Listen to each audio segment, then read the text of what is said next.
the forest. The evening shadows grew longer, and Emma's unease deepened with every yard. "Where exactly are we going, Daniel?" she asked, trying to keep her voice steady. His reply came cold and detached. "Somewhere you won't be a burden anymore." From the shadows of the trees, unseen eyes watched them, and what happened next would change everything. Emma Richardson had once been the picture of success. At 32, she ran her own interior design firm in Boston, had married her college sweetheart Daniel, and lived in a beautifully renovated Victorian home in the suburbs. Their Instagram-perfect life was the envy of friends and family alike. Their love story had begun 12 years earlier at Northeastern University, where Emma was studying design and Daniel was pursuing his business degree. They met at a campus coffee shop when Emma spilled her latte on Daniel's economics textbook. What started as an embarrassed apology turned into a 4-hour conversation, and by the end of the week, they were inseparable. But there was another significant person in Emma's college life, Adrian Foster, her former boyfriend. Adrian had been different from Daniel in every way, intense, principled, and with a quiet strength that came from a difficult childhood. He was studying on a military scholarship, planning to join the Special Forces after graduation. Adrian and Emma had a deep connection, but they wanted different things. He was committed to military service, potentially deploying to dangerous locations. Emma wanted stability, to build design business in one place. Breaking up with him was one of the hardest things Emma would have ever done, until the accident. The accident Emma refers to happened 3 years into her marriage with Daniel. She was driving home from a client meeting during a thunderstorm when another car swerved into her lane. The resulting crash left her with a severed spinal cord and permanent paralysis from the waist down. The medical bills piled up quickly, even with insurance. Emma's design business suffered as she spent months in rehabilitation, learning to navigate life in a wheelchair. Daniel initially played the part of the devoted husband, telling everyone how brave his wife was, how they would get through this together. But behind closed doors, a different reality was emerging. Sighs of frustration when he had to help me transfer from the wheelchair to the bed, complaints about how my medical expenses were affecting our lifestyle, comments about how our house wasn't designed for this situation. 6 months after the accident, Daniel convinced Emma to sign over control of her business to him, temporarily, while she focused on recovery. Soon after, he hired a young assistant named Vanessa Miller, beautiful, able-bodied, and increasingly present in their home. Emma wasn't stupid. She could see the way they looked at each other. She could feel herself becoming an inconvenience in her own marriage, but she was still recovering, still adjusting to life in a wheelchair. As Daniel took more control over Emma's business and finances, he simultaneously withdrew from their marriage. Date nights stopped. Intimacy vanished. He began staying late at the office. Emma's friends, many of whom had found her disability awkward to navigate, gradually stopped visiting. Her world shrank to the walls of their house, which felt less like a home with each passing day. Through all of this, Emma never suspected just how far Daniel would go to remove her from his life. She believed that despite everything, some remnant of love remained, a belief that would be shattered on a cool autumn evening, 14 months after her accident. The day had begun like any other. Daniel left for work early. Emma wheeled herself around their increasingly lonely house, trying to focus on a small freelance design project she'd managed to secure without Daniel's knowledge. A text from Daniel in the late afternoon surprised her. "I'm taking you somewhere special tonight. Be ready at 7. Dress warmly." After months of emotional neglect, this unexpected gesture kindled a flicker of hope in Emma's heart. Perhaps he was finally accepting their new reality. Perhaps he wanted to reconnect. When Daniel returned home, he seemed oddly energetic, helping Emma into a warm sweater and jacket, with an efficiency that felt clinical rather than caring. As he loaded her wheelchair into their SUV, Emma noticed a suitcase in the back. "Are we going somewhere overnight?" she asked. "Just be patient," Daniel replied with a smile that didn't reach his eyes. "It's a surprise." As they drove out of the city and into more rural areas, Emma's initial excitement gave way to confusion, then unease. When Daniel turned onto a narrow Forest Service road, alarm bells began ringing in her mind. "Daniel, where are we going? There's nothing out here." His knuckles whitened on the steering wheel. "Can't you just trust me for once without all the questions?" The harshness in his voice silenced her, and they continued driving in tense quiet, deeper into the Massachusetts woodland as darkness fell. What Emma couldn't know was that they were being followed. A black pickup truck maintained a discreet distance behind them, its driver's face hidden in shadow, his eyes never losing sight of Daniel's SUV. This mysterious follower was Adrian Foster, Emma's college boyfriend, now a decorated veteran who had recently returned to civilian life after 3 tours of duty. Adrian had been trying to reconnect with old friends, including Emma, only to discover through social media comments about her accident and the strange absence of recent photos or updates about her life. Concerned, he had decided to drive by her house that evening, only to see her being helped into Daniel's SUV, looking confused and vulnerable. Something about Daniel's body language, the furtive way he'd loaded her wheelchair, had triggered Adrian's finely tuned instincts. Without a clear plan, he had decided to follow them, maintaining a careful distance on the increasingly remote roads. Back in the SUV, Emma's heart raced as Daniel finally pulled to a stop in a small clearing. The headlights illuminated nothing but trees stretching in every direction. "Daniel, you're scaring me. What are we doing here?" He turned off the engine and sat in silence for a long moment before responding. "You know, Emma, I've tried. I really have. But this isn't the life I signed up for." Cold fear washed over her as he continued. "The business is struggling because of your medical bills. We're drowning in debt. I can't keep living like this." "What are you saying?" Emma whispered, though deep down she already knew. Daniel got out of the car, walked around to her side, and opened the door. The night air was cold against her face as he roughly pulled her wheelchair from the back and unfolded it. "I'm saying goodbye, Emma." With clinical efficiency, he transferred her from the car to the wheelchair, setting her purse in her lap. Emma's hands trembled as she realized the full horror of what was happening. "You can't leave me here. I'll die out here alone." Daniel's face hardened. "You have your phone. Maybe someone will find you. Or maybe they won't. Either way, it's not my problem anymore." He reached into the car and pulled out a small duffel bag, dropping it beside her wheelchair. "There's some water, a blanket, and a flashlight. That's more than you deserve after what you've put me through." Emma's voice broke as tears streamed down her face. "Daniel, please. We can work through this. Whatever's wrong, we can fix it." For a moment, something flickered in Daniel's eyes. Perhaps regret, perhaps doubt. But then his phone buzzed with a text message. He glanced at the screen, and his expression hardened once more. "Vanessa's waiting for me. We're starting over, Emma. Without you." As the full reality of her situation crashed over her, Emma's pleas turned to screams, but they fell on deaf ears as Daniel got back into the SUV, backed up and drove away, leaving her alone in the clearing, the red glow of his taillights disappearing through the trees. Or so he thought. From his hidden position, Adrian watched in stunned disbelief as the scene unfolded. Years of military training had prepared him for many things, but nothing could have prepared him for witnessing the woman he once loved being abandoned in a remote forest because of her disability. As Daniel's SUV disappeared down the road, Adrian sat frozen, processing what he had just seen. Then, hearing Emma's heartbreaking sobs echoing through the trees, he made his decision. He would not let her die here. Not tonight. Not ever. Emma Richardson sat alone in her wheelchair. The forest around her was pitch black beyond the feeble circle of light from her phone's flashlight. Her hands shook as she tried to call 911, only to see no service mocking her from the screen. "This can't be happening," she whispered to herself, her breath visible in the cold air. "He wouldn't really leave me here to die." But the empty forest gave no answer, and the cruel truth settled in her heart. Her husband had indeed abandoned her, choosing to start a new life with his assistant rather than honor his vows to stay by Emma's side in sickness and in health. Desperation fueled her as she attempted to wheel herself toward where she thought the road might be, but the forest floor was uneven, covered with fallen leaves and branches. The wheelchair caught on a root, nearly tipping her over. Emma let out a frustrated cry that echoed through the trees. "Is anyone there?" she called out, knowing how unlikely it was that anyone would hear her. "Please, help me." The forest seemed to swallow her words,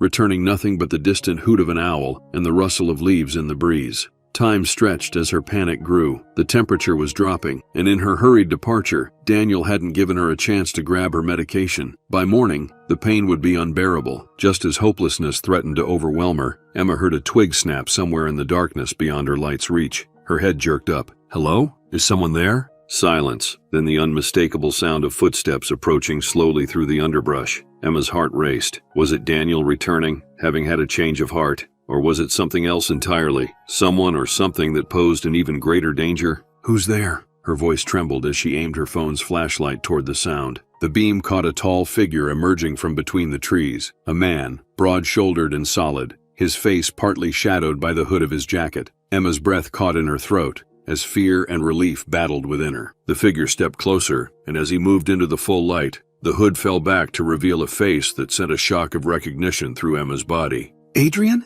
she gasped, hardly believing her eyes. Adrian Foster stood before her, older than when she'd last seen him, his face more weathered, his eyes carrying a weight they hadn't before. But it was unmistakably him, her college boyfriend, the man she'd once thought she might spend her life with before their paths diverged. "Emma," His voice was deeper than she remembered, steady and calm despite the bizarre circumstances.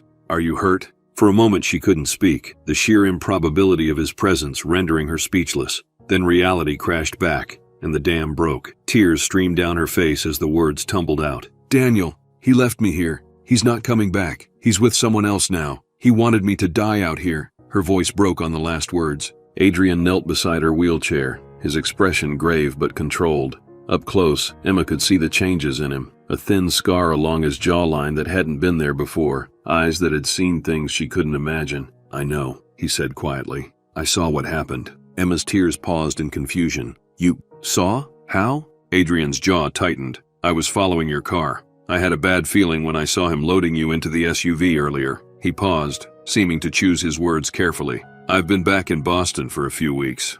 I wanted to look you up, see how you were doing. Then I heard about your accident and how isolated you'd become. Something didn't feel right. You were watching our house? Under different circumstances, this might have sounded alarming, but at this moment, Emma could only feel gratitude that someone had been concerned enough to check on her. Just drove by today. Call it a soldier's instinct, but the way he was acting, I couldn't just drive away. Adrian stood up and surveyed the dark forest around them. We need to get you somewhere warm. My truck is parked about half a mile back. Emma gestured helplessly at her wheelchair and the uneven forest floor. I can't exactly hike out of here. Adrian nodded, his expression softening slightly. I know. I'm going to carry you. Before Emma could protest, Adrian had moved behind her wheelchair and was carefully placing a thick blanket from his backpack around her shoulders. I'm too heavy, Emma objected, embarrassment coloring her voice. And what about my wheelchair? The chair will have to stay for now. I'll come back for it once you're safe. With gentle efficiency, Adrian slipped one arm under her knees and the other behind her back. And you're not too heavy. I've carried wounded men twice your size through terrain worse than this.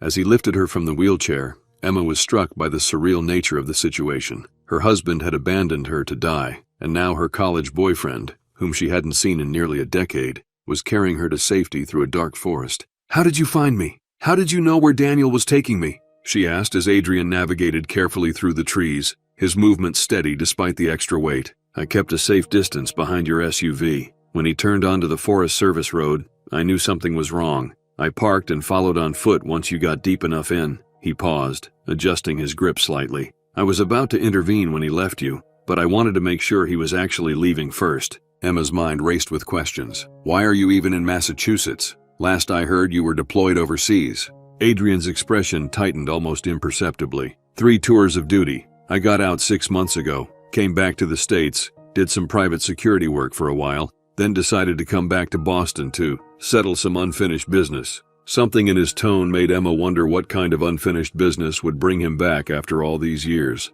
But she was too exhausted, too overwhelmed by the night's events to press further. They continued in silence for a time, the only sounds their breathing and Adrian's careful footsteps on the forest floor. Finally, they emerged onto a narrow dirt road where a black pickup truck was parked, its outline barely visible in the darkness. Almost there, Adrian said, his breath slightly labored now from the exertion. He managed to open the passenger door one-handed and gently placed Emma on the seat, making sure the blanket was still secure around her. Thank you, Emma whispered, the full impact of what might have happened without his intervention beginning to hit her. I don't know what I would have done if you hadn't been there. Adrian's expression was unreadable as he closed her door and walked around to the driver's side. Let's get you somewhere safe. Then we can figure out what to do next. As the truck's engine rumbled to life and the headlights illuminated the narrow forest road, Emma found herself wondering what next could possibly look like. Her husband had just tried to murder her by abandonment. She had no wheelchair, no medication,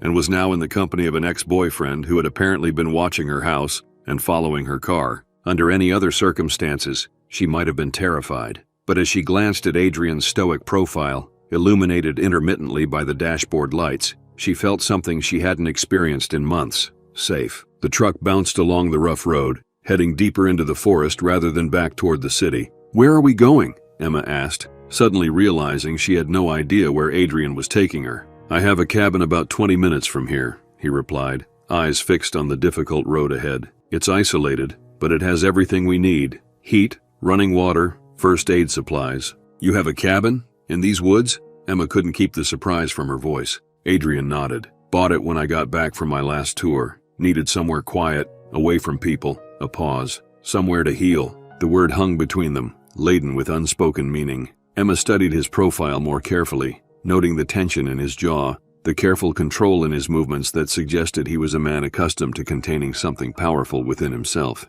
"Adrian, what happened to you? After we broke up?" For a long moment he was silent, and Emma thought he might not answer. Then he spoke, his voice measured. "I did what I planned to do. Joined Special Forces. Saw action in places I'm still not allowed to talk about. Did things I wish I could forget." He took a deep breath. "Then about a year ago, an operation went bad. Lost some good men. Got injured pretty badly myself." He briefly touched his side, a gesture so quick Emma almost missed it. "They patched me up, gave me some medals, then decided I'd done enough. Honorable discharge. Sent me home to figure out what happens next." His hands tightened on the steering wheel. "Turns out that's harder than it sounds." Emma absorbed this information, hearing both what he said and what remained unspoken. The boy she'd known in college, idealistic and determined, had become a man shaped by combat and loss. Yet here he was, still stepping in to help someone in need, still putting himself at risk for others. "I'm sorry," she said softly, not sure if she was apologizing for asking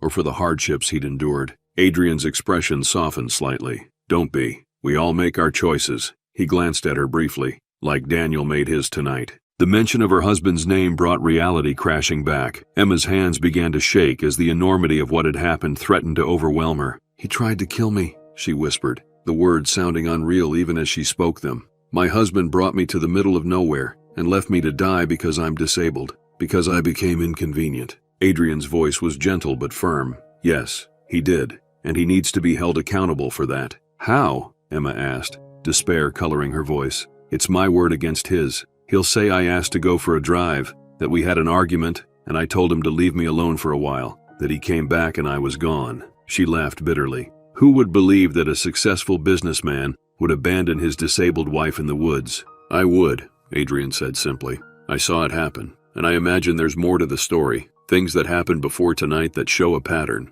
Emma was quiet, thinking about the months of emotional abuse, the isolation, the gradual takeover of her finances and business. "There is," she admitted, "but I'm not sure it's enough." Adrian turned the truck onto an even narrower path, barely visible among the trees. "Let's focus on getting you safe and comfortable tonight. Tomorrow, we can start figuring out how to make him pay for what he's done." The word pay hung in the air, carrying an edge that made Emma glance sharply at Adrian. There was something in his tone, a controlled anger, a precision to his words, that reminded her that this man had been trained to eliminate threats. "Adrian," she said carefully, "whatever we do, it has to be legal. I don't want revenge that puts either of us in jail." The truck slowed as they approached a small clearing. In the headlights, Emma could make out a rustic cabin, built of dark wood with a stone chimney. It looked solid and well-maintained, if deliberately isolated from the world. Adrian put the truck in park and turned to face her fully for the first time since he'd rescued her. "I promise you, Emma, Daniel will face justice for what he's done. Legal justice." His eyes, however, held a determination that suggested he had very specific ideas about what that justice might entail. As Adrian carried her into the cabin and got her settled on a comfortable couch near a wood stove, Emma was struck by the strange twist her life had taken in just a few hours. This morning, she had been a trapped, diminished version of herself, enduring a loveless marriage. Now she was in a forest cabin with a man from her past, a man who had seen her at her most vulnerable and stepped in without hesitation. A man who, she was beginning to suspect, had never fully let her go. The cabin was surprisingly comfortable inside, clean, well-organized, with a functional if sparse aesthetic. Military precision was evident in the way everything had its place. Adrian efficiently built a fire in the wood stove, the warmth quickly spreading through the main room. "Are you hungry?" he asked, moving to a small kitchenette. "I don't have much, but I can make soup sandwiches." Emma nodded, suddenly aware of the hollow feeling in her stomach. "Whatever's easiest." As Adrian moved around the kitchen, Emma took the opportunity to really look at him. He was broader than she remembered, more solid, his movements economical and purposeful. The boy she dated in college had been replaced by a man who carried himself with the quiet confidence of someone who had faced true danger and survived. "So," she said, trying to process the bizarre turn her life had taken, "you bought a cabin in the same forest where my husband decided to abandon me. That's quite a coincidence." Adrian glanced over his shoulder as he stirred something on the small stove. "It is, though these woods cover hundreds of acres, so the odds of him choosing a spot near my cabin were actually pretty slim." He paused. I chose this area because it's quiet, private, good for someone who needs to readjust to civilian life. And you just happened to drive by my house today? After all these years? Adrian was quiet for a moment, seeming to consider his words carefully. I've been back in Boston for 2 months. Been doing some consulting work, trying to figure out my next steps. He turned to face her. About 3 weeks ago, I looked you up online, found out about your accident, saw that you were married. I was going to reach out, maybe get coffee, catch up. But, Emma prompted, sensing there was more. But when I checked your social media, something felt off. No recent posts from you, just Daniel occasionally posting about what a trooper you were. His expression darkened. I've seen how people can use social media to create a narrative that hides what's really happening. And knowing what you were like in college, independent, vibrant, it didn't add up that you'd just disappear online. He returned to the stove, pouring soup into bowls. So yes, I drove by your house a couple times, saw Daniel coming and going, never saw you outside. Today was the first time I saw you, and something about the way he was handling you. He shook his head. Military training makes you sensitive to certain things. Body language, signs of coercion. I trust my instincts. And your instincts told you to follow us into the forest? Adrian set a bowl of soup on the coffee table in front of her, along with a spoon and some crackers. My instincts told me something was wrong. Following was a judgment call. He met her eyes directly. One I'm glad I made. Emma couldn't argue with that. She picked up the soup bowl, breathing in the warm, comforting smell. Thank you for following us, for being here. Adrian sat in an armchair across from her, his own bowl in hand. You don't need to thank me for basic human decency, Emma. They ate in companionable silence for a few minutes, the crackling of the fire and occasional clink of spoons the only sounds. Emma's mind was racing, trying to process everything that had happened and what might come next. Daniel will report me missing, she said finally. Once he realizes someone might have seen him in the forest, he'll spin some story about how I disappeared. Adrian nodded thoughtfully. Probably, which means we need to be strategic about our next steps. I need to go to the police, Emma said. Tell them what happened. We will, Adrian agreed. But first we need to gather evidence. Your word against his might not be enough, especially if he's already creating a false narrative. Emma felt a flash of frustration. What kind of evidence can we possibly get? It happened in the middle of nowhere, in the dark. Adrian set his empty bowl aside and leaned forward. You'd be surprised what can be used as evidence. Text messages, financial records showing his control over your accounts, witnesses who might have seen his behavior change after your accident. He paused. And my testimony about what I saw tonight. Would that be enough? Maybe, maybe not. But before we go to the police, we should try to gather as much as possible. Adrian's expression was thoughtful. Do you have access to your bank accounts, your emails, financial records? Emma shook her head. Daniel changed all my passwords after the accident, said it was to protect me while I recovered. She laughed bitterly. I realize now he was isolating me, taking control bit by bit. That's financial abuse, and it's actually helpful for building a case, Adrian said. Do you remember any of your old passwords, or have any accounts he might not know about? Emma thought carefully. I have an old email account from college that I'm pretty sure still works, and my parents left me some money in a separate account that Daniel might not know about. I never touched it because we didn't need it. Adrian nodded approvingly. That's good. Tomorrow we can start looking into those. See what kind of paper trail Daniel has left. He hesitated. Emma, I need to ask, do you want to punish Daniel, or do you just want to be free of him? The question caught her off guard. I don't know. Both, I think. I want him to face consequences for what he did, but mostly I want my life back, my independence. Then that's what we'll focus on, Adrian said firmly. Getting you free, safely, with the resources you need to rebuild. Emma was struck by his clarity, his focus on practical steps forward, rather than dwelling on the horror of what had happened. It was exactly what she needed at this moment. Not pity, but partnership in finding a solution. Thank you, she said again, feeling tears threatening to rise. I still can't believe you found me, that you were there when I needed someone most. Adrian's expression softened. Maybe it wasn't just coincidence. Maybe it was unfinished business. The phrase he'd used earlier hung between them, weighted with history and unspoken feelings. Emma remembered their college breakup, painful but necessary, they'd both believed at the time. She'd wanted stability, a predictable future. He'd been drawn to danger, to serving a cause greater than himself. Adrian, she said carefully, why did you really come looking for me after all these years? He was quiet for a long moment, the firelight playing across his features, highlighting the new lines around his eyes, the slight gray at his temples that hadn't been there in college. When you're in combat, he finally said, you learn to focus on the mission, on staying alive. You don't have time to think about regrets or what-ifs. He stared into the fire. But when it's quiet, when the mission is over, those thoughts come back, and one of mine was always you. Emma felt her heart quicken. Me? Adrian nodded slowly. I respected our decision to break up. We wanted different things. But after everything I've seen and done, I started wondering what my life might have been like if I'd made different choices. His eyes met hers. If we had made different choices. The weight of those words settled between them, a bridge spanning the years and experiences that had shaped them both into different people than they once were. I'm not the same person I was in college, Emma said softly. Even before the accident, and after, everything changes when your body betrays you. I'm not the same either, Adrian responded. War changes you. Seeing death up close changes you. He leaned forward. But some things don't change, Emma. Like how I feel when I look at you. Even now. Even after everything. Emma felt a complex mix of emotions. Surprise, warmth, confusion. Her life had been upended in a matter of hours. And here was Adrian, a ghost from her past, speaking words that stirred something she'd thought long buried. I can't think about that right now, she said honestly.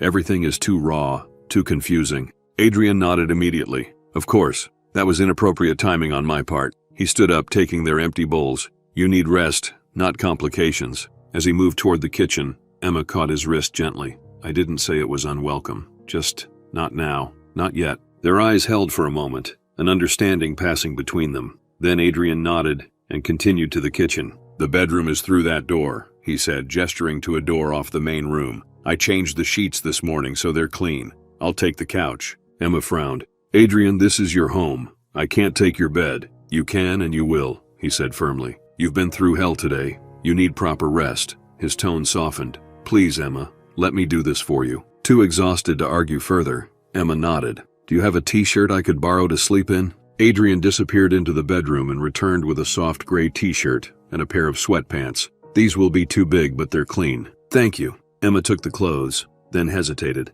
I'll need help getting to the bathroom, changing. A flash of understanding crossed Adrian's face. Of course, just tell me what you need. With patient dignity, Adrian helped Emma to the bathroom, waited outside while she used the facilities, then helped her change into the borrowed clothes. His movements were clinical, respectful, focused on her comfort rather than her disability. It was a striking contrast to Daniel's increasingly impatient assistance over the past year. Once Emma was settled in the comfortable bed, Adrian lingered in the doorway. If you need anything in the night, water, medication, help getting to the bathroom, just call out.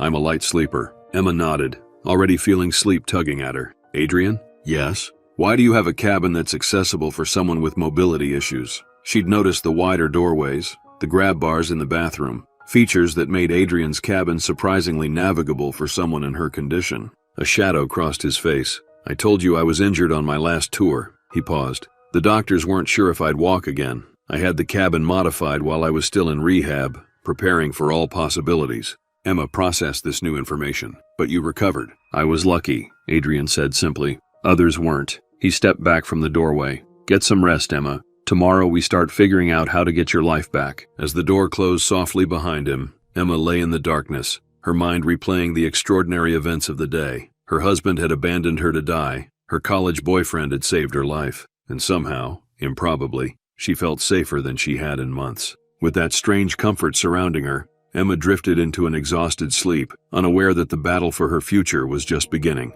Emma woke disoriented, sunlight streaming through unfamiliar curtains. For a moment, panic seized her. Where was she? Then the events of the previous night came rushing back. Daniel abandoning her in the forest, Adrian appearing like some guardian angel from her past, bringing her to his cabin. The smell of coffee drifted through the door, along with the sound of quiet movement. Emma pushed herself up against the headboard, wincing at the stiffness in her body. Without her regular medication regime, the chronic pain that accompanied her paralysis was making itself known. Adrian? She called out, her voice rough with sleep. The door opened almost immediately. Adrian stood there, already dressed in jeans and a Henley, a mug of coffee in his hand. Morning, he said. How are you feeling? Like I was abandoned in a forest and slept in strange clothes, Emma replied, managing a small smile despite everything. But alive, which is more than Daniel planned for. Adrian's expression darkened momentarily at the mention of Daniel, but he quickly schooled his features. I made coffee, and I found some painkillers in the bathroom cabinet.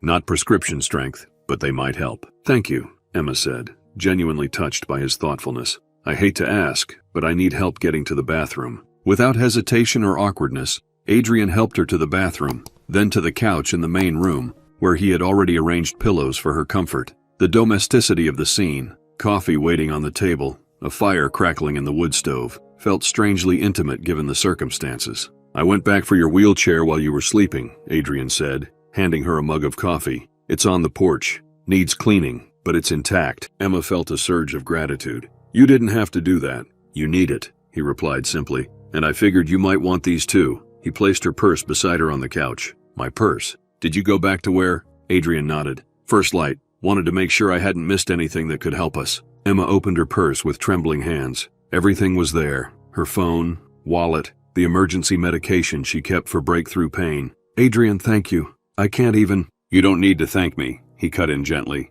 "Anyone would have done the same." "No," Emma said firmly. "They wouldn't. Most people would have called 911 and kept driving. You followed your instincts. You carried me through a dark forest. You're giving me shelter." She met his eyes directly. "You saved my life." Adrian seemed uncomfortable with her gratitude, shifting slightly where he stood. "Let's focus on what happens next. Have you checked your phone? Any messages from Daniel?" Emma reached for her phone, bracing herself. "It died last night in the forest. Let me plug it in." Adrian found a charger compatible with her phone, and they waited in tense silence as it powered back on. When it finally did, a cascade of notifications appeared. 10 missed calls from Daniel, 5 voicemails, 15 text messages. "He's been busy," Adrian observed, his voice carefully neutral. Emma's hand shook as she opened the first text message, time-stamped from shortly after he'd abandoned her. "Emma, I'm sorry it came to this, but you have to understand the strain your condition has put on our marriage. Vanessa makes me happy in ways you no longer can. I hope someday you'll forgive me." "Bastard," Adrian muttered, reading over her shoulder. He's already crafting his narrative. The next several messages followed a similar theme: justifications, half apologies that placed the blame on Emma and her disability. Then around midnight, the tone changed. "Emma, where are you? I came back to the clearing and you were gone. This isn't funny." And then growing increasingly frantic. "Who helped you? Someone must have helped you. Where are you? I'm calling the police if you don't answer me. Please, Emma, whatever you're planning, we can talk about this. Don't ruin both our lives." The final message, sent just an hour ago. "I've reported you missing. The police are looking for you. I told them you were depressed, that you might harm yourself. Come home, Emma, before this gets worse." Emma felt physically ill reading the messages. He's trying to make it sound like I disappeared voluntarily, like I'm mentally unstable. Adrian's face had hardened into a mask of controlled fury. He's covering his tracks, making sure that if you do show up and accuse him, he's already planted seeds of doubt about your mental state. "He reported me missing," Emma whispered. "The police are looking for me." "Let them look," Adrian said firmly. "We need time to gather evidence before you reappear. If you go back now, with just your word against his, he'll spin it as a confused, depressed woman who wandered off." Emma knew he was right, but the thought of being considered a missing person, of police resources being used to search for her, made her deeply uncomfortable. "What about the voicemails?" Adrian prompted. Emma played the first one on speaker. Daniel's voice filled the cabin, tearful and seemingly desperate. "Emma, baby, please call me back. I know we've had problems, but disappearing isn't the answer. I'm worried sick. Please, just let me know you're safe." "Oscar-worthy performance," Adrian commented dryly. The remaining voicemails followed the same pattern. Daniel playing the role of concerned husband, increasingly frantic about his missing wife, subtly weaving in mentions of her fragile emotional state and difficulty accepting her new limitations. "He's good," Emma said numbly. "Really good. Anyone hearing these would think he's genuinely worried about his mentally unstable wife."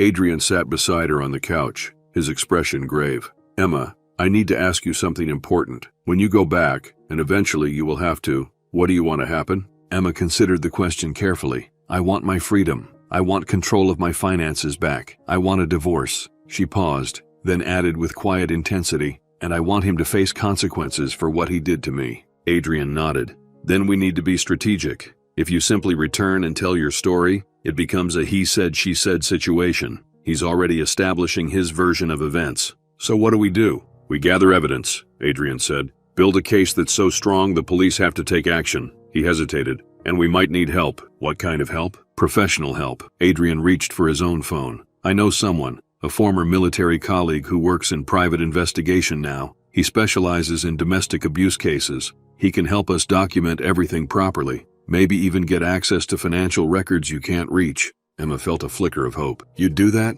Get someone else involved for me? Adrian's expression softened. Emma, I'd do a lot more than that to make sure you're safe and Daniel faces justice. He paused. But first, let's try to access whatever accounts you still can. You mentioned an old email account? For the next hour, they worked methodically. Emma managed to log into her old college email account, which led to recovering access to a cloud storage account where she'd once backed up important documents. Most were outdated, but they found copies of her original business paperwork, some financial statements from before her accident, and emails from clients that proved she had been the true owner and creative force behind her design business. This is good, Adrian said, reviewing the documents. It establishes a baseline, shows that you were competent and successful before the accident, that the business was unquestionably yours. Emma nodded, then winced as pain shot through her back. The over-the-counter painkillers were wearing off, and her body was protesting the trauma of the previous night and the lack of her prescription medication.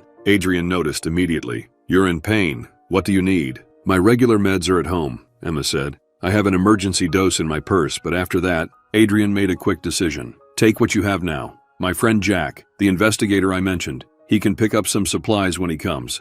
I'll call him. Adrian stepped outside to make the call, giving Emma privacy as she took her medication. Through the window, she could see him pacing as he talked, his free hand gesturing occasionally, his posture rigid. Whatever he was saying, he was intense about it. When he returned, his expression was resolute. Jack will be here by early afternoon. He's bringing some equipment and supplies, including a wheelchair-accessible vehicle, so we can move you if necessary. He hesitated. He's also bringing a legal contact, someone who specializes in both disability rights and domestic abuse cases. Emma felt overwhelmed by the speed at which things were moving. Adrian, this is a lot. I can't afford to pay private investigators and lawyers right now, not with Daniel controlling all our accounts. Adrian's gaze was steady. Don't worry about that. Jack owes me his life, literally, and he has connections who work pro bono for cases like yours. He sat beside her again. Emma, what Daniel did to you, it's not just about you. Men like that don't stop. They just get better at hiding it.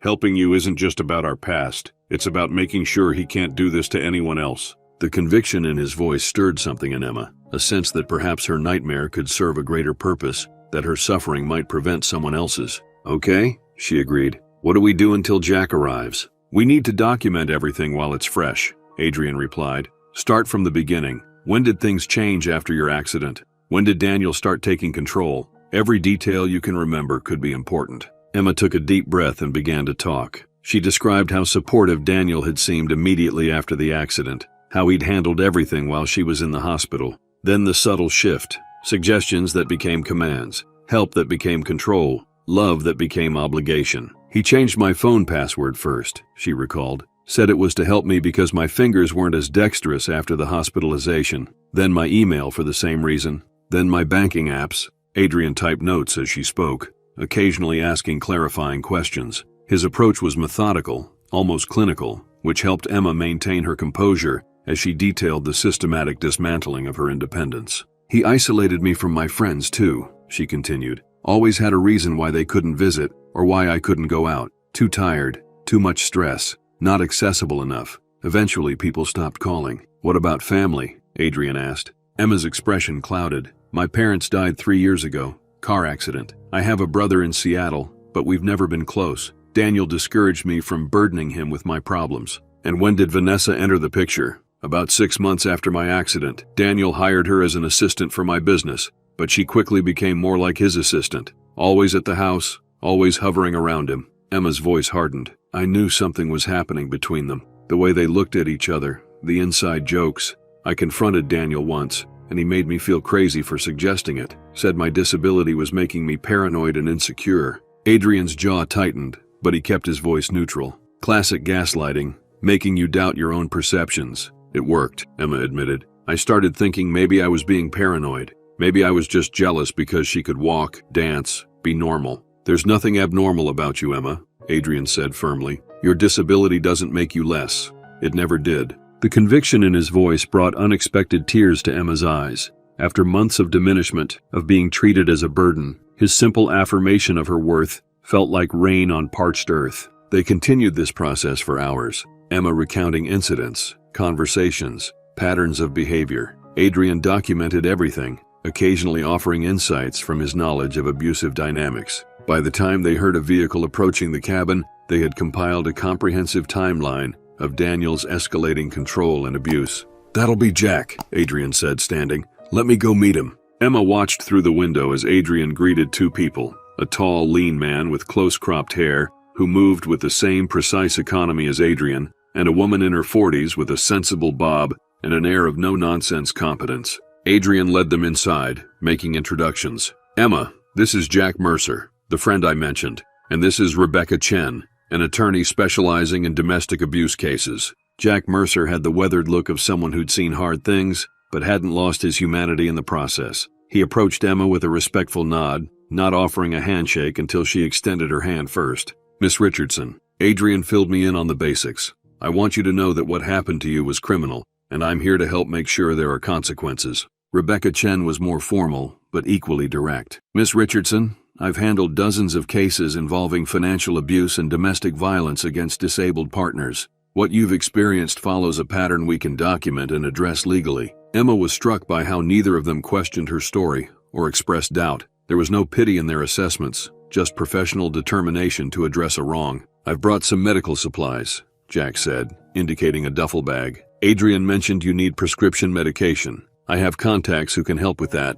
but I need to know exactly what you require." As Emma provided details of her medication, Rebecca set up a laptop on the small dining table and began reviewing the notes Adrian had compiled. "This is a good start," she said approvingly, "but we need more. Bank statements, text message histories, email exchanges, anything that shows the pattern of control." She looked at Emma directly. "And we need to address the immediate issue. You've been reported missing, and police resources are being used to search for you." "What do you suggest?" Emma asked, feeling overwhelmed by the complexity of the situation. "We have two options," Rebecca explained. "One, you contact the police immediately, report what actually happened, and file charges against your husband for attempted murder, which would be my preference," Adrian muttered. Rebecca gave him a level look before continuing. "Or two, we continue gathering evidence for another 24 hours while maintaining your missing status, then approach the police with a comprehensive case that's much harder for Daniel to dismiss." "Won't staying missing make me look worse?"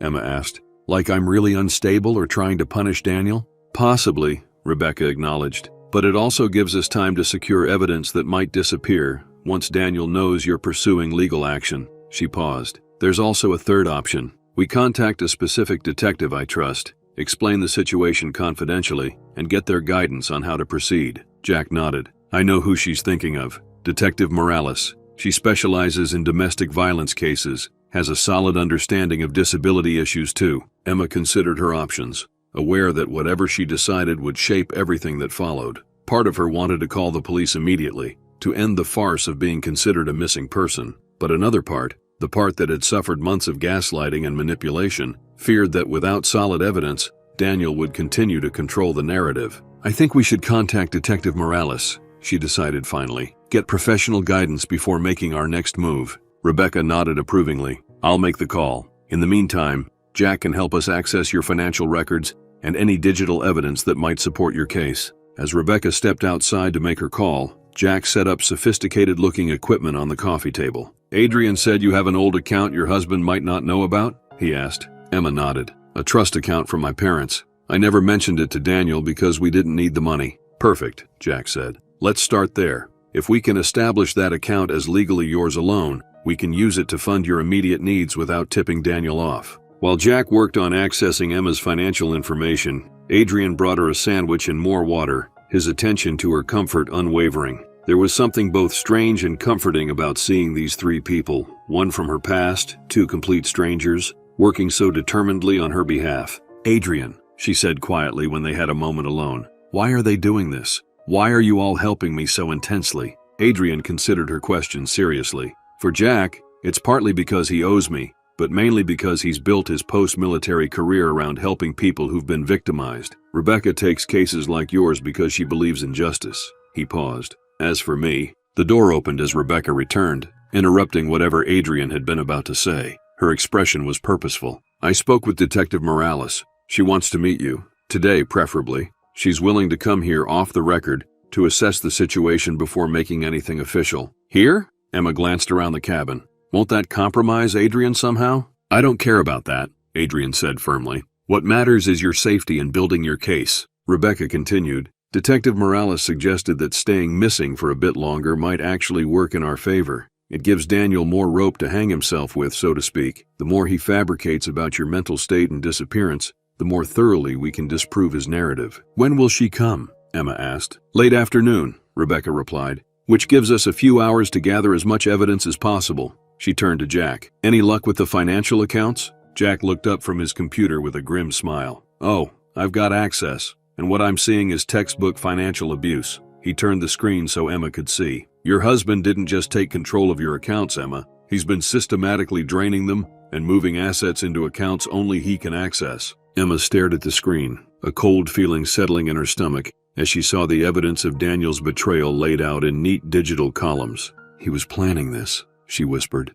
The abandonment. He was preparing for it financially. Yes, Jack confirmed. Based on these transfers, he's been planning to get rid of you for at least 3 months. Adrian's expression darkened dangerously. The more I learn about your husband, the more I— Adrian, Rebecca cut in sharply. We're building a legal case here. Your personal feelings, however justified, aren't helpful right now. Adrian took a deep breath, visibly reining himself in. You're right.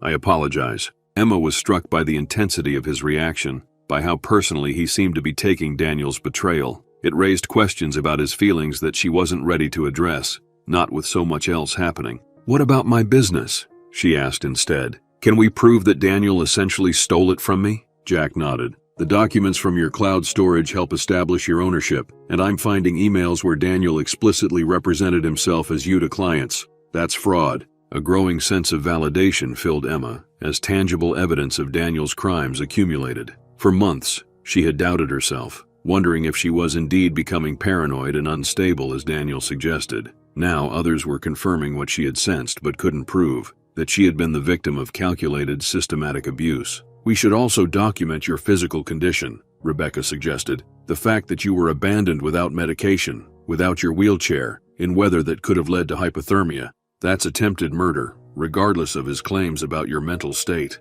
The afternoon continued in this vein, methodical gathering of evidence, preparation of documentation, and strategic planning. Through it all, Adrian remained a steady presence at Emma's side, anticipating her needs, supporting her when painful memories surfaced, his quiet strength a counterpoint to the clinical approach of Jack and Rebecca. By late afternoon, they had assembled a compelling case, financial records showing Daniel's systematic theft, email evidence of his fraudulent representation of himself as Emma to her clients, text messages documenting his psychological manipulation, and medical records confirming the severity of Emma's condition and her dependence on regular medication. As the sun began to set, a discreet knock at the door announced Detective Lisa Morales. She was a compact woman with intelligent eyes and an air of contained competence. She entered the cabin, taking in the scene with a quick assessing gaze before focusing on Emma. Miss Richardson, she said, approaching with a professional but compassionate demeanor. I understand you've been through a traumatic experience. Emma nodded, suddenly emotional at being addressed by a law enforcement officer who wasn't immediately doubting her story. Thank you for coming, Detective, she managed, and for keeping this unofficial for now. Call me Lisa, she replied, taking a seat across from Emma. Miss Chen has briefed me on the basics, but I'd like to hear directly from you what happened last night. With as much composure as she could muster, Emma recounted the events. Daniel driving her into the forest, his cold abandonment, Adrian's rescue. Lisa listened without interruption, her face revealing nothing, though her eyes hardened slightly as Emma described being left without her wheelchair or medication. And you witnessed this, Mr. Foster? Lisa asked, turning to Adrian. Yes, Adrian confirmed. I followed their vehicle because I was concerned about Emma's welfare. I observed Daniel Richardson deliberately abandoning his disabled wife in a remote location at night, in cool weather, with minimal supplies. He made statements clearly indicating he hoped she would not survive. Lisa nodded, making notes. And your relationship to Miss Richardson? We dated in college, Adrian replied simply. We hadn't been in contact for years until yesterday. So you just happened to be following her car the night her husband decided to abandon her in the woods near your cabin? Lisa's tone was neutral, but the question was pointed. It sounds improbable, I know, Adrian acknowledged, but I had legitimate concerns based on what I'd observed of Daniel's behavior. I can provide a detailed statement explaining my actions and observations. Lisa turned back to Emma. Miss Richardson, Your husband has reported you missing. He's giving media interviews portraying himself as desperately worried. He's claiming you've been struggling with depression since your accident, that you've made comments about being a burden and wanting to end it all. Emma felt sick. That's a complete fabrication. If anyone was depressed about my condition, it was Daniel. I believe you, Lisa said simply, and the evidence your team has gathered is compelling. The financial records alone suggest premeditation. She leaned forward. But I need to be clear about what you want to happen next. Do you want to pursue criminal charges against your husband for attempted murder? Financial fraud? Both? The question hung in the air, weighty with implications. Emma considered it carefully, aware that her answer would set in motion events that couldn't be undone. I want justice, she said finally. I want him charged with everything he's done. The financial theft, the fraud, and yes, the attempted murder. But most importantly, I want to be safe, and I want my life back. Lisa nodded. Then here's what I propose.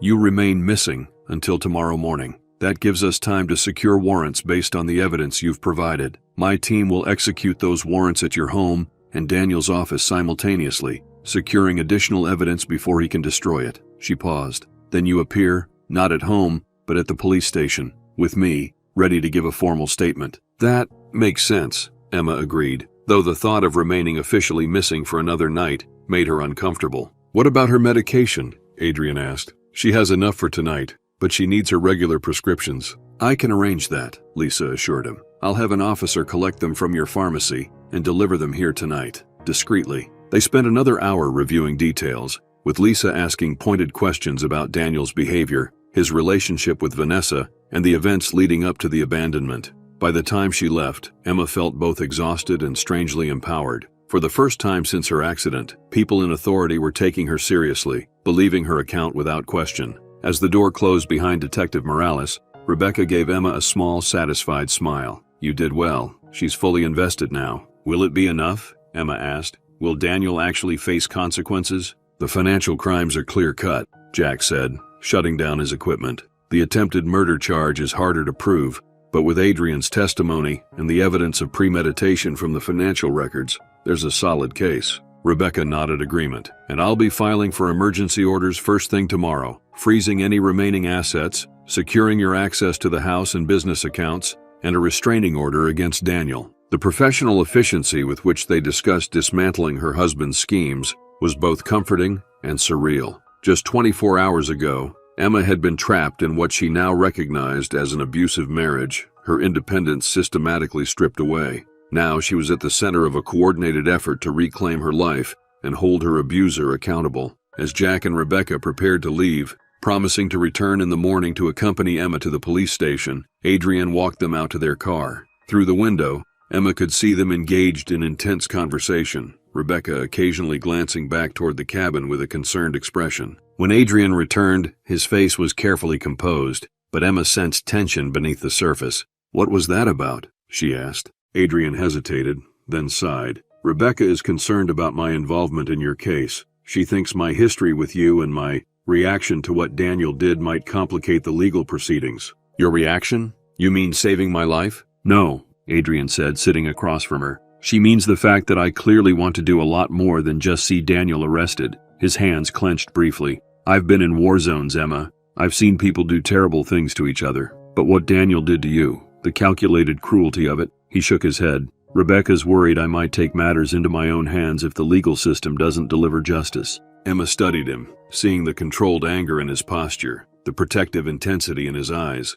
Would you? No, he said after a moment. Not because Daniel doesn't deserve it, but because it would hurt you more than help you. He met her gaze directly. I didn't find you after all these years, just to leave you alone again by doing something stupid. The simple honesty of his statement touched something deep within Emma. This man, who had once been the love of her young life, who had then become a stranger forged in war, was still somehow capable of putting her welfare above his own instincts for justice or revenge. Why did you come looking for me, Adrian? She asked again, returning to the question he hadn't fully answered earlier. The real reason. Adrian was quiet for a long moment, the crackling of the fire the only sound in the cabin. When he finally spoke, his voice was low and raw with honesty. When I got hurt on my last tour, it was bad. The kind of injury that makes you face your own mortality. I spent weeks in a hospital bed, not knowing if I'd walk again, not knowing what kind of life I'd have if I survived. He stared into the fire. During that time, I thought a lot about regrets, things left undone,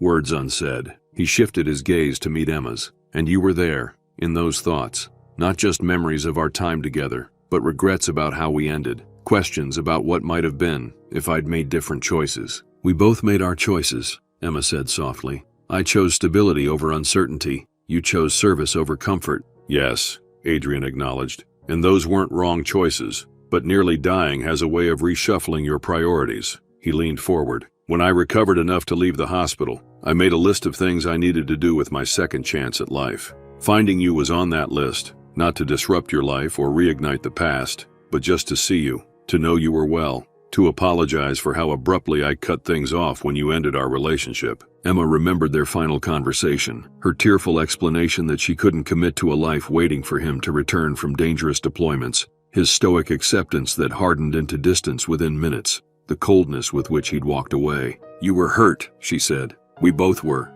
I was young and proud, Adrian corrected. Too proud to admit how much losing you affected me. He shook his head. Anyway, I came back to Boston, started looking you up, discovered you were married. I told myself I would just send an email, make peace with the past, and move on. But then you found out about my accident. Yes, and the more I looked into your situation, the more wrong things seemed. His expression darkened. I've spent years in environments where recognizing danger can mean the difference between life and death. Something about your isolation, about Daniel's public portrayal of your marriage versus the complete absence of your own voice, it set off alarms. So you decided to investigate?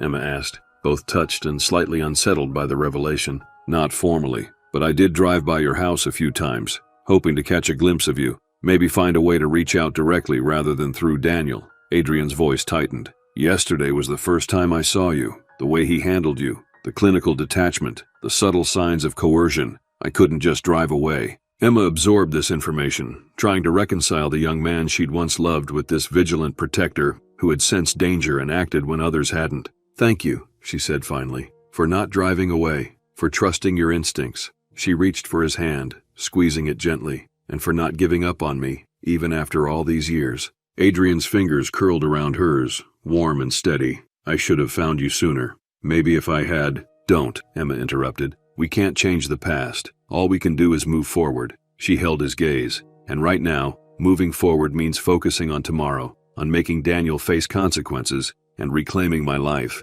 Adrian nodded, though she could see the regret still lingering in his eyes. You're right, one step at a time. They sat in companionable silence for a while, hands still linked, the fire casting warm light across their faces. Despite the chaos and uncertainty of her situation, Emma felt a strange peace in this moment, a sense that whatever happened next, she was no longer facing it alone. I should make dinner, Adrian said eventually, reluctantly releasing her hand. You need to keep your strength up for tomorrow. As he moved around the small kitchen, Emma watched him, struck by the strange twist of fate that had brought them back into each other's lives under such extreme circumstances. The boy she'd loved had become a man shaped by war and pain, yet somehow still capable of remarkable gentleness. The girl she'd been had become a woman shaped by disability and betrayal, yet finding herself capable of more strength than she'd realized. Tomorrow would bring new challenges, formal statements, legal proceedings, media attention perhaps. The path to justice and recovery would be neither quick nor easy, but for tonight,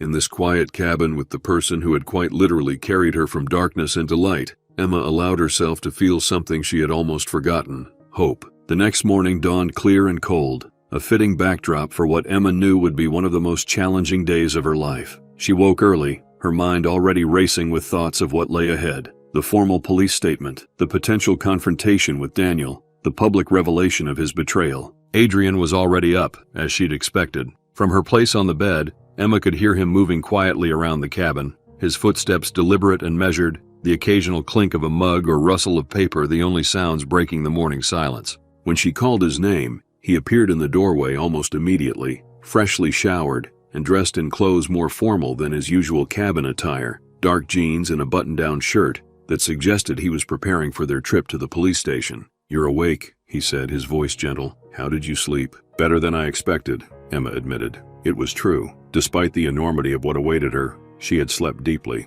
perhaps the result of emotional exhaustion or the sense of security Adrian's presence provided. Detective Morales called, Adrian informed her, helping her sit up and arranging pillows behind her back. The warrants were approved early this morning. Her team is preparing to execute them at your house and Daniel's office at 9. Emma glanced at the clock. 7:30 a.m. In 90 minutes, Daniel's carefully constructed world would begin to crumble. The thought brought a complex mix of emotions: vindication, anxiety, and a lingering shadow of grief for what her marriage had become. Jack and Rebecca will be here by 8:30 to take us to the police station, Adrian continued. I've made coffee and breakfast, and, he hesitated, I thought you might want something different to wear for your statement. He gestured to a neatly folded stack of clothes on the dresser, a simple blue sweater and black pants that Emma recognized as her own. How did you get my clothes? She asked, surprised. Detective Morales brought them last night with your medication. She thought you might want familiar clothes for today. Adrian's expression softened.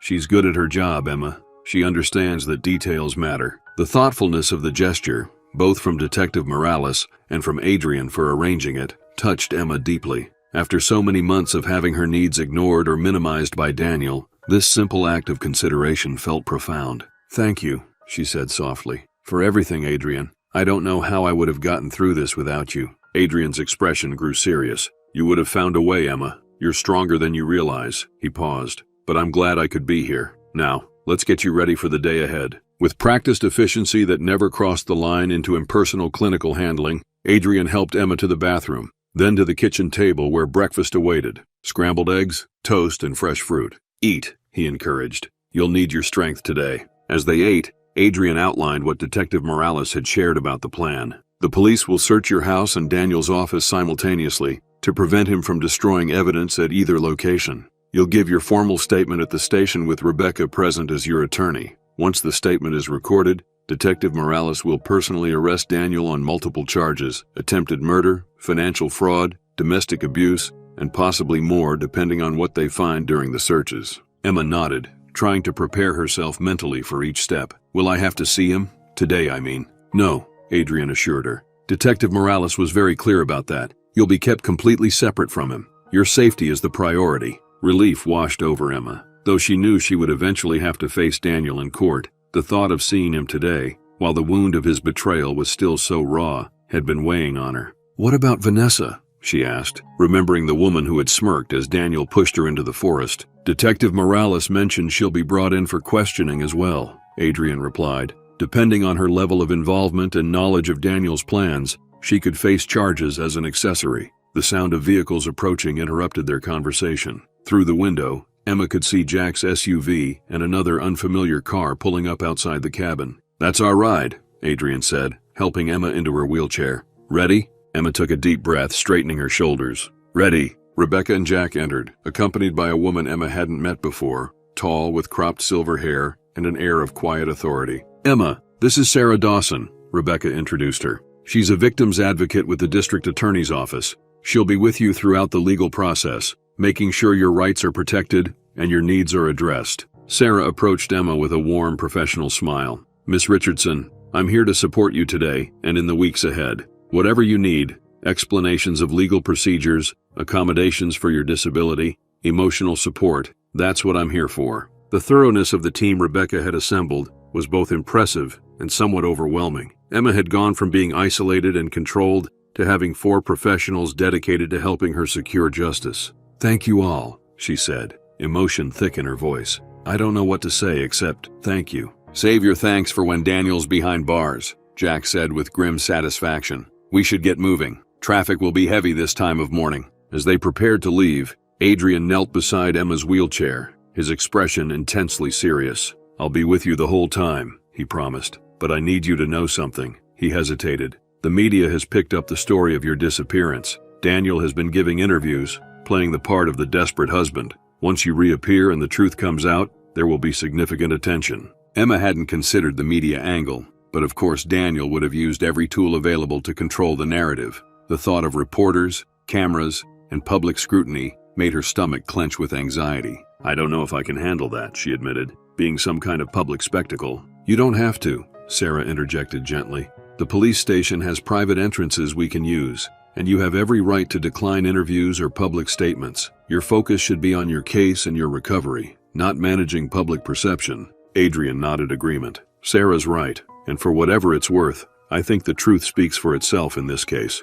You don't need to justify or explain yourself to anyone. Fortified by their support, Emma allowed herself to be helped into Jack's specially equipped SUV, which had been modified to accommodate her wheelchair. Adrian sat beside her in the back seat, a steady presence as they drove toward Boston and the confrontation that awaited. The journey passed in a blur of anxiety and preparation. Rebecca briefed Emma on what to expect during her formal statement, emphasizing the importance of being detailed, chronological, and factual. Sarah provided reassurance about the process, explaining how the district attorney's office would handle the case moving forward. Through it all, Adrian remained quiet, but alert, his hand occasionally covering Emma's when her anxiety became visible. As they approached the city, Emma's phone buzzed with an incoming call. Daniel's name flashed on the screen. The car fell silent as everyone noticed. Emma stared at the phone, her heart pounding. "You don't have to answer," Rebecca said carefully. "But if you did, on speaker, with us as witnesses." Emma understood immediately. This could be an opportunity to gather more evidence, perhaps even a confession from an increasingly desperate Daniel. With trembling fingers, she answered the call, immediately pressing the speaker button. "Emma?" Daniel's voice filled the car, a strange mixture of relief and wariness. "Emma, is that you?" "Yes," she replied, struggling to keep her voice steady. "It's me, thank God," he exhaled dramatically. "Where are you? I've been out of my mind with worry. The police are searching everywhere." The performance was so convincing that for a split second, Emma almost doubted her own memory of events. Then she glanced at Adrian, saw the cold fury in his eyes as he listened to Daniel's lies, and her resolve strengthened. "I'm safe," she said simply. "Safe? Emma, you've been missing for 2 days. What happened? Where did you go?" Daniel's voice rose with what sounded like genuine concern. "You know exactly what happened, Daniel," Emma replied, her voice gaining strength. "You drove me into the forest and left me there to die." A pause, then Daniel's tone changed, becoming softer, more patronizing. "Emma, sweetheart, that's not what happened. You're confused. We went for a drive, yes, but then you got upset, said you needed space. I left to give you time to calm down, and when I came back, you were gone." Rebecca nodded encouragingly at Emma, signaling her to keep him talking. "That's not true," Emma said firmly. "You told me I was a burden. You left me without my wheelchair, knowing I couldn't possibly get help on my own. You wanted me to die out there." "Emma, listen to yourself," Daniel said, his voice now tinged with exasperation. "This is exactly what I've been telling the police. Your emotional state has been extremely fragile lately. You've been having these paranoid thoughts twisting reality." His voice softened artificially. "You need help, sweetheart. Professional help. Come home, and we'll get you the best care." The calculated manipulation in his tone made Emma feel physically ill. This was the voice he'd used for months to make her doubt herself, to rewrite reality according to his version of events. "The only help I need is a good lawyer," Emma replied, drawing strength from the supportive presence of those around her, "which fortunately I now have." Another pause, longer this time. When Daniel spoke again, his voice had changed completely, colder, more calculating. "Who's with you, Emma? Who are you talking to?" "People who believe me," she answered simply. "People who aren't trying to gaslight me or steal from me, or leave me to die in the woods." "You're making a serious mistake," Daniel said, all pretense of concern dropping away. "Whatever you think you're doing, whatever you think you know, you won't win this. You're a disabled woman with documented emotional issues, and I have the best lawyers in Boston." Adrian's hand tightened around Emma's, but he remained silent, letting her handle the conversation. "You're right about one thing, Daniel," Emma said, surprising herself with the steady confidence in her voice. "I am disabled, but that doesn't make me powerless, and it doesn't make me a liar." She paused. "The police are executing search warrants at our house and your office right now. They'll find everything. The financial records, the fraudulent emails,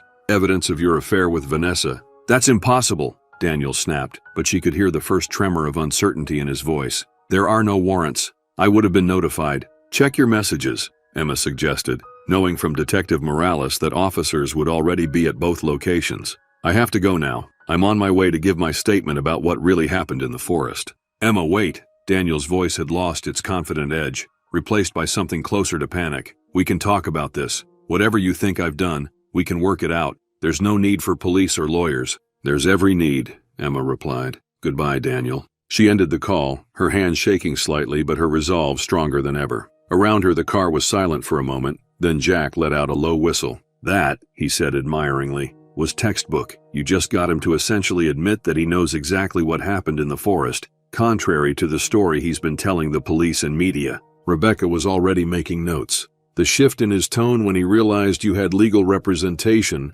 was particularly telling, and the implied threat about his lawyers versus your credibility as a disabled woman. That won't play well in court. Emma leaned back in her seat, emotionally drained but also experiencing a strange, fierce satisfaction. For the first time in a very long time, she had confronted Daniel's manipulation directly and emerged with her truth intact. Adrian's hand still covered hers, his thumb moving in small, comforting circles. "You were magnificent," he said quietly, his eyes filled with a mixture of pride and protectiveness. "Absolutely magnificent." The remainder of the drive passed in focused discussion as Rebecca and Sarah refined their strategy based on Daniel's revealing phone call. By the time they arrived at the police station, using a private entrance as promised, Emma felt prepared for what lay ahead. Not just the formal statement, but the beginning of a process that would ultimately lead to justice. Detective Morales met them in a conference room, her expression professionally neutral, but her eyes conveying satisfaction. "The search warrants are being executed as we speak," she informed them.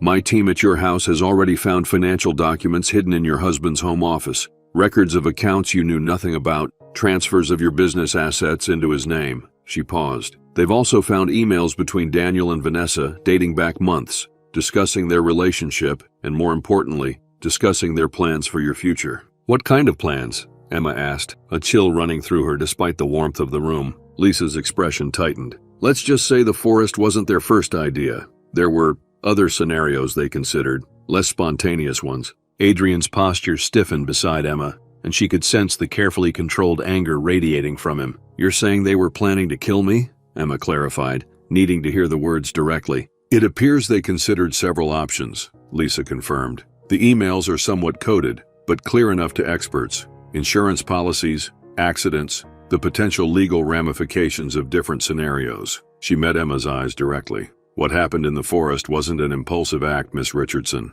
It was the culmination of months of planning." The revelation hit Emma with physical force. She had known Daniel had changed, had become cruel and controlling, but the calculated nature of his betrayal, the deliberate plotting of her death, was beyond what she had imagined. "I need to step out for a moment," Adrian said suddenly, his voice tight with controlled emotion. "Excuse me." As he left the room, Rebecca moved closer to Emma, a silent offering of support. "This is difficult information to process," she acknowledged, "but it actually strengthens our case considerably." Emma nodded, trying to focus on the legal implications rather than the personal devastation of learning just how thoroughly her husband had betrayed her. Detective Morales placed a folder on the table. "I need to take your formal statement now, Emma. We'll go through everything chronologically. Your relationship with Daniel, when things began to change, the financial irregularities you noticed, and then what happened in the forest. Take your time. Be as detailed as possible." As Emma prepared to begin her statement, Adrian returned to the room, his composure restored,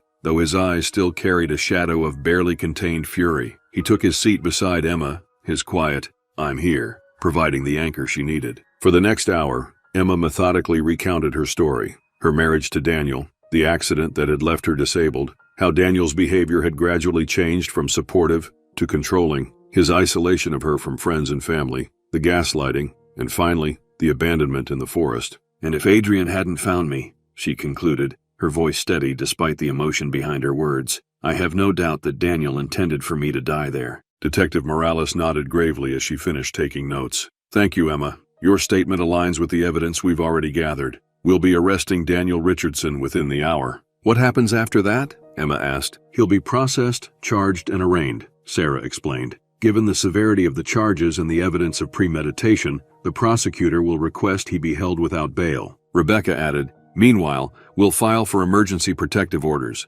freezing your joint assets to prevent Daniel from liquidating anything and securing your home and business interests." Emma felt a wave of exhaustion, the weight of everything she'd been through finally settling on her shoulders. Adrian noticed immediately. "I think Emma needs a break," he said, his tone leaving no room for argument. "Is there somewhere quiet she can rest for a while?" Detective Morales nodded. "There's a comfortable witness room down the hall. I'll have someone bring you water and something to eat." As they settled in the quieter room, Adrian pulled his chair close to Emma's wheelchair. "You're doing incredibly well," he said softly, "but don't push yourself too hard. This is a marathon, not a sprint." Emma leaned back, closing her eyes briefly. "Do you know what's strangest about all this? Part of me still can't believe Daniel would do this. After 10 years together, that's not strange at all," Adrian replied. The Daniel you married and the man who left you in that forest, they're different people in your mind, and rightfully so. When did you know? Emma asked suddenly, opening her eyes to look directly at Adrian. When did you realize he'd changed? Adrian's expression grew solemn. The last time I saw you both together, about a year ago. The way he spoke over you, dismissed your ideas about the business. He paused. But I never imagined it would go this far. I should have stayed in touch, should have checked on you more. You're here now, Emma said simply. That's what matters. Their moment was interrupted by a knock at the door. Detective Morales entered, her expression professionally composed, but with an unmistakable light of satisfaction in her eyes. Daniel Richardson is in custody, she announced, and there's something else you should know. When our officers arrived at his office, he was in the process of transferring large sums from your joint business accounts to an offshore account. This makes our financial fraud case even stronger. Emma felt a complex wave of emotions, relief, vindication, and a deep sadness for the death of what she had once believed was a loving marriage. What about Vanessa? She asked. Also in custody. She was with Daniel at his office, and her response to the arrest was illuminating. She immediately attempted to distance herself, claiming she had no knowledge of his plans, but the emails we found contradict that. Adrian's hand found Emma's, offering silent support as Detective Morales continued. I want you to be prepared. This will hit the news cycle soon. Daniel has been quite visible in his search for you, giving tearful interviews. The revelation that he was actually the perpetrator will draw significant media attention. Emma nodded, steeling herself for what was to come. I understand. My team is preparing a statement that communicates the facts without compromising the case, Detective Morales assured her. You won't need to speak to the press. Before they could discuss further, Rebecca burst into the room, her normally composed demeanor animated with urgency. We have a problem, she announced. Daniel's attorney is Carter Blackwell. The former district attorney? Detective Morales asked, her expression darkening. The same, Rebecca confirmed. He's already making noise about insufficient evidence and claiming that Emma's disability affects her mental capacity to give reliable testimony. Emma felt a chill run through her.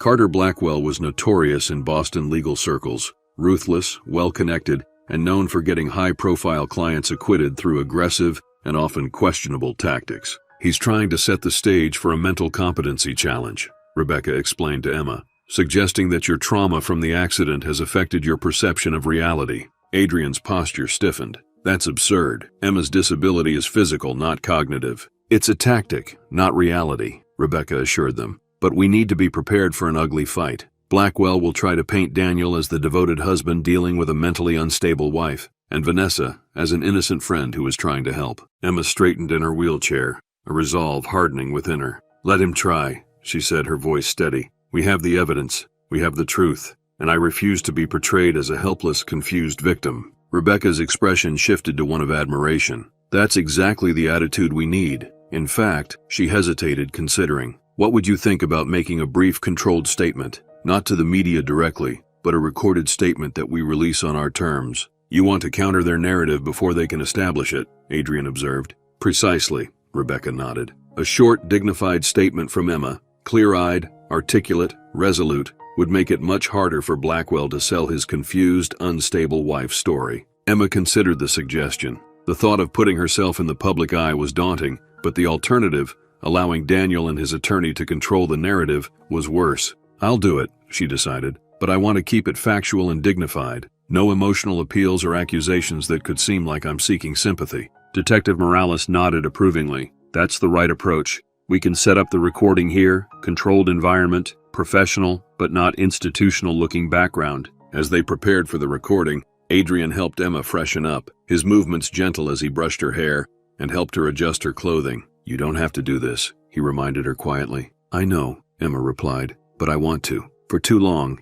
Daniel has been speaking for me, making decisions for me, telling the world who I am. It's time for me to reclaim my voice. When everything was ready, Emma sat before the camera, her posture straight, her expression composed. Rebecca stood behind the camera, giving a silent countdown before nodding for Emma to begin. My name is Emma Richardson, she began, her voice clear and steady. 3 days ago, my husband, Daniel Richardson, drove me to a remote forest location and abandoned me there without my wheelchair or any means of seeking help. This was not the result of confusion or misunderstanding on my part. It was a deliberate act, one that followed months of financial exploitation and emotional abuse. She paused, taking a measured breath before continuing. I am disabled following a car accident 2 years ago. This has limited my physical mobility, but not my mental capacity or my ability to recognize betrayal. I am cooperating fully with the authorities, who have gathered substantial evidence supporting my account of events. Emma's gaze remained direct,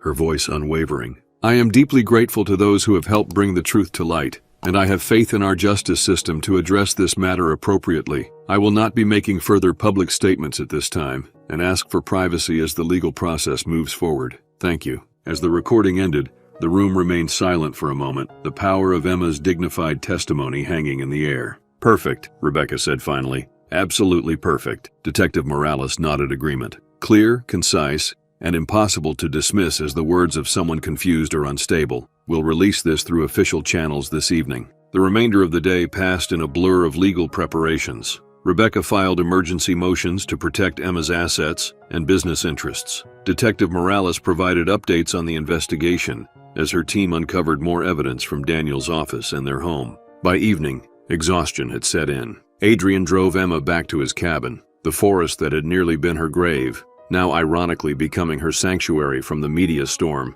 that had erupted following Daniel's arrest. The statement has been released, Rebecca informed them over the phone. Initial public reaction is overwhelmingly supportive. Blackwell tried to counter with a press conference, but he came across as desperate and defensive. Emma listened to the update with a strange sense of detachment. The events of the day, Daniel's arrest, the revelation of his extensive plotting, her public statement, felt almost surreal. As Adrian prepared a simple dinner, Emma wheeled herself to the cabin's wide window, gazing out at the darkening forest. The same trees that had witnessed her abandonment were now standing sentinel over her recovery and growing determination. There was something poetically just about that, she thought. Penny for your thoughts? Adrian asked, placing a gentle hand on her shoulder. I was just thinking about cycles, Emma replied. How the forest that was meant to be my end has become my beginning instead. Adrian knelt beside her wheelchair, his eyes meeting hers. This is just the first step, Emma. The legal battle ahead won't be easy. I know, she acknowledged. But for the first time in a long time, I feel like I'm fighting for something, not just surviving. There's a difference. As they shared the quiet meal, discussing strategy for the days ahead, Emma realized that through the trauma and betrayal, she had found something she'd thought lost forever, her own strength, and people who valued her exactly as she was. The sun set over the forest, drawing Act 4 to a close, as a new chapter in Emma's life began to take shape, one built not on dependency and manipulation, but on justice, truth, and the possibility of healing. 6 months later, Emma sat in the courtroom, her wheelchair positioned at the end of the front row, Adrian a steady presence beside her. The journey to this moment had been arduous. Depositions, hearings, motions, and counter-motions as Daniel's attorney employed every tactic to delay and derail the proceedings. But now, finally, the jury was returning with their verdict. The past months had transformed Emma in ways both subtle and profound. The frightened, isolated woman abandoned in the forest was gone, replaced by someone more resilient, more determined,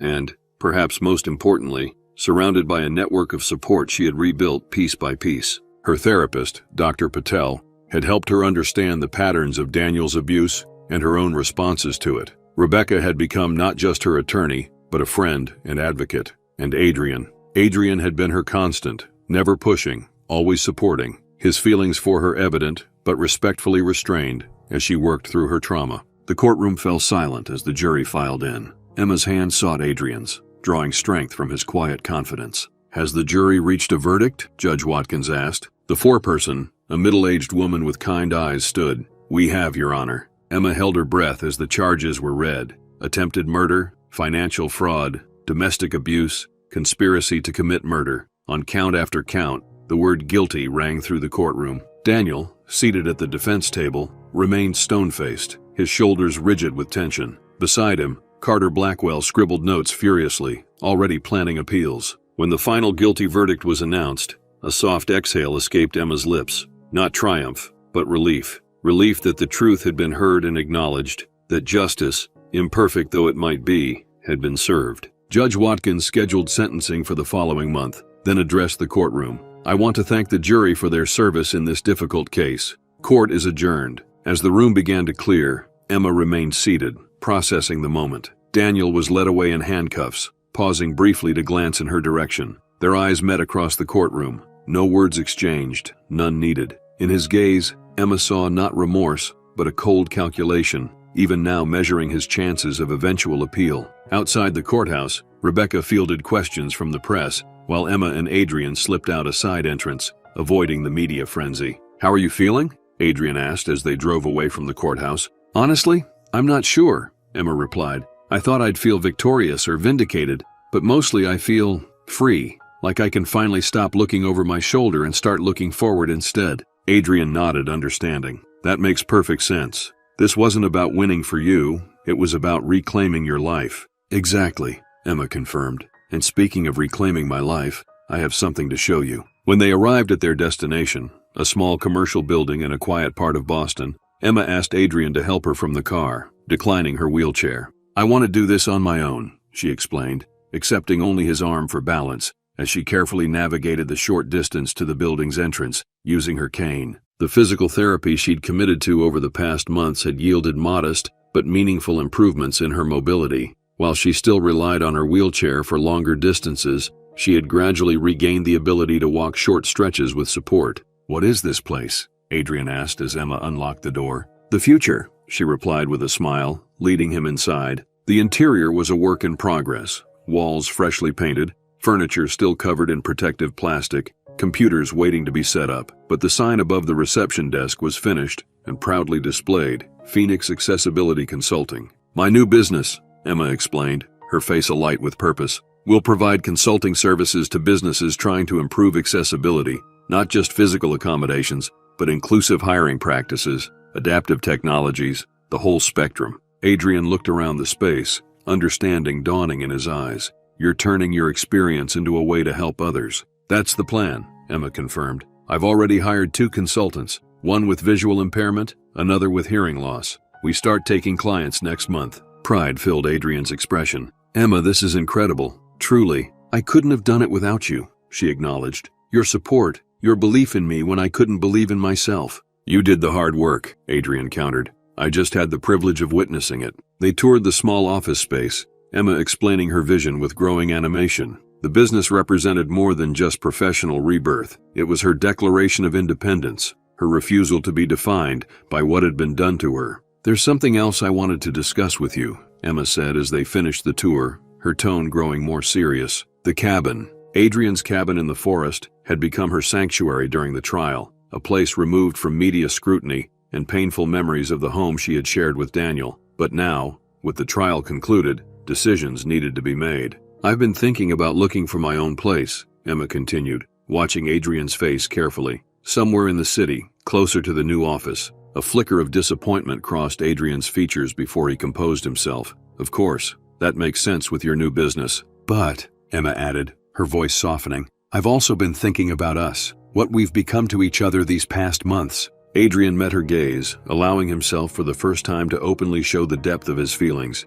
"Emma, I would never presume—" "I know," she interrupted gently. "You've been incredibly respectful of my space and my healing process. But I'm ready now, Adrian. Ready to explore what we might be together, beyond crisis and courtrooms." The hope that bloomed in Adrian's eyes matched the lightness Emma felt in her own heart, the tentative joy of new beginnings, built on a foundation of mutual respect and genuine care. "I was thinking," she continued, "maybe we could find a place together, somewhere that isn't shadowed by either of our pasts. Not the forest, not my old house. Somewhere new." Adrian's smile was radiant. "I'd like that very much." Their moment was interrupted by Emma's phone ringing. Rebecca with news about the civil case against Vanessa, who had received a more lenient sentence in exchange for testimony against Daniel, but still faced significant financial penalties. As Emma handled the call, Adrian moved to the large window overlooking the street, giving her privacy. Watching her, confident, engaged, directing her attorney with clear purpose, he marveled at the transformation she had undergone. When she finished the call, Adrian offered his hand. "Ready to go celebrate the verdict and your new venture?" Emma accepted his hand,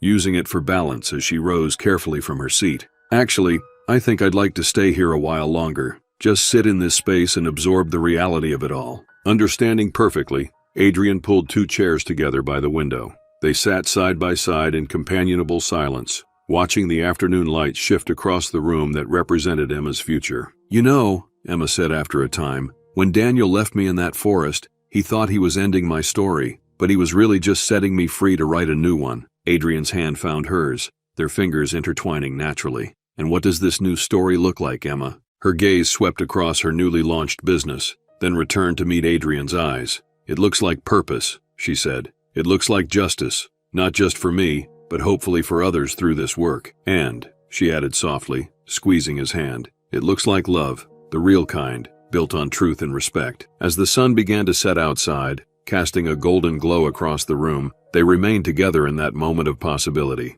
Two people who had found each other through darkness, but were now stepping together into the light of a future neither could have imagined 6 months before. In the distance, the courthouse stood as a reminder of justice served. Beyond it, the forest where Emma's journey of reclamation had begun. And here, in this sunlit room, the promise of tomorrow stretched before them. Not perfect, not without challenges, but authentically theirs to shape together.